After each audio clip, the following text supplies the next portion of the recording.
তালাক। এদিকে স্ত্রীও কম না, সেও বলে উঠল, আমিও যদি তোর সাথে আগে কথা বলি তাহলে আমার এই গোলামটা আজাদ।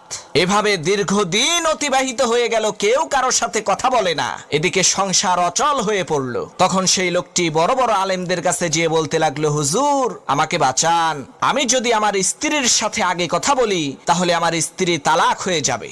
আমি আমার স্ত্রীকে তালাক দিতে চাই না। আবার আমার স্ত্রীও যদি আমার সাথে আগে কথা বলে তাহলে তারও অনেক মূল্যবান একজন গোলাম আজাদ হয়ে যাবে। আমার স্ত্রীও তার মূল্যবান সেই গোলামকে হারাতে চায় না। এখন আমরা কি করতে পারি, আমাদেরকে বুদ্ধি দেন। তখন সমস্ত আলেমগণ বলতে লাগলেন, ভাই আপনার এই সমস্যার একটাই সমাধান আছে, হয় আপনার বউ তালাক হবে, না হয় গোলাম আজাদ হবে, এছাড়া দ্বিতীয় আর কোনো উপায় নাই। লোকটি চিন্তিত হয়ে পড়ল। এক পর্যায়ে সেই লোকটি ইমামে আজম ইমাম আবু হানিফা রহমাতুল্লাহি আলাইহির সাথে দেখা করলো। ইমাম আবু হানিফা রহমাতুল্লাহি